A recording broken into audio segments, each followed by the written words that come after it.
5-ton Apollo heat pump, air to water, for in-floor heat of new home build.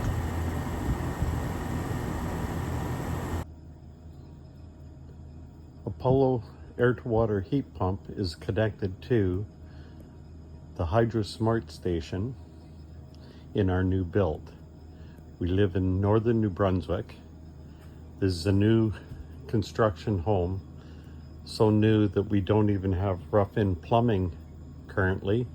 So on the hot water tank, there's no plumbing connection of the domestic hot water yet. So we are not circulating hot water to the heat pump station at this time. The connections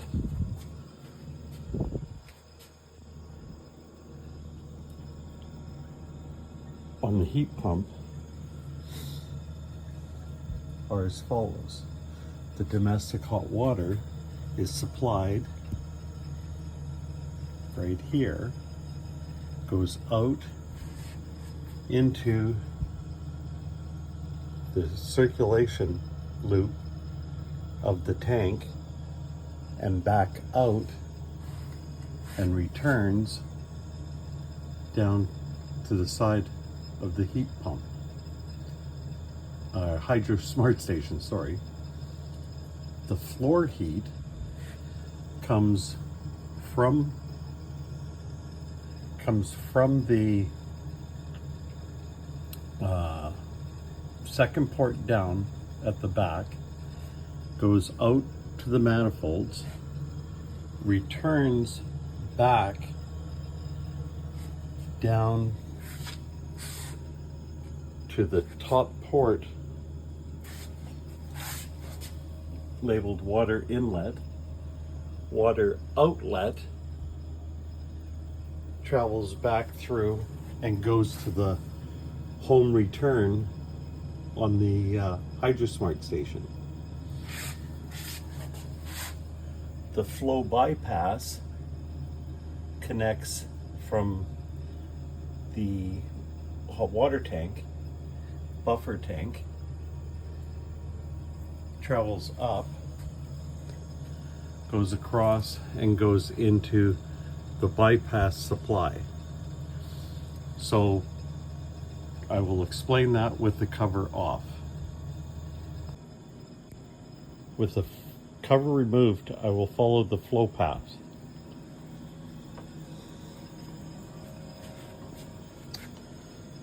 The fluid runs, the antifreeze fluid runs from this pump out through that back port on the bottom. From the back port, it flows out to the outside heat pump, returns in on the front port, comes in, travels up through the backup heater, across.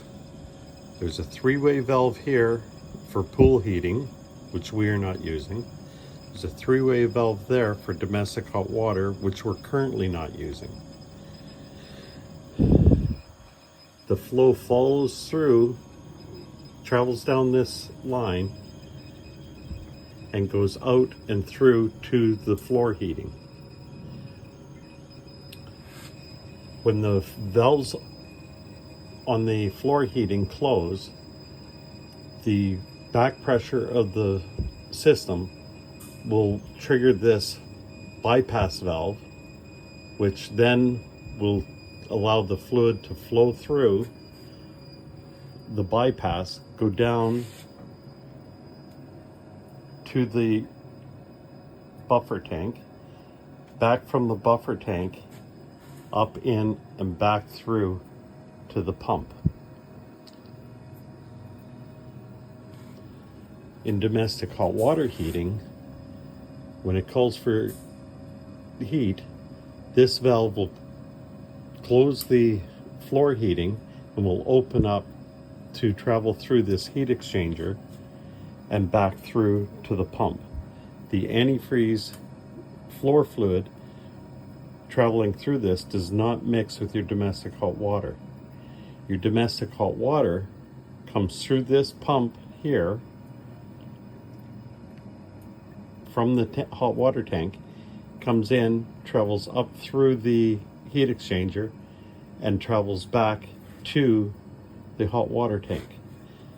As you can see, I don't have any, you wouldn't see any color in that line because it's pure domestic hot water, but we don't have our tank filled yet.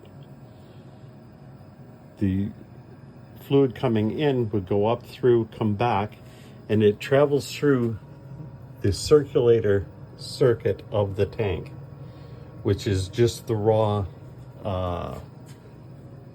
tank. It doesn't have a coil. If you're not using a HydroSmart station, the water would travel in and out of this water inlet and this water outlet, which has a built-in coil inside, so that the antifreeze would run through the coil to heat the hot water. Items to note in setup: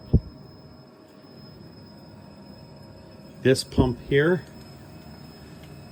needs to be set just like that at 220 for maximum flow.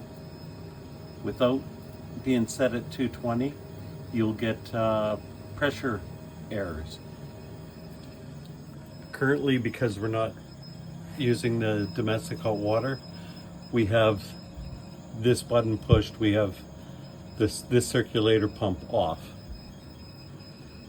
For the monitor, you can see the system is operating. Currently the compressor is running 100%. The fluid coming from our floor going out to the heat pump is 77.8. Returning from the heat pump currently is 88.1. You can see our outside temperature is 26.7 Fahrenheit currently. Inside, because we're not living in it, we're just in the build process, we only have it set to 16 degrees Celsius inside. It's quite comfortable actually for working. To mount this panel, I drilled a hole in this bottom left corner to allow the cable to come through for the monitor. And these bolts here are threaded at 1032 for mounting this screen. Works very well.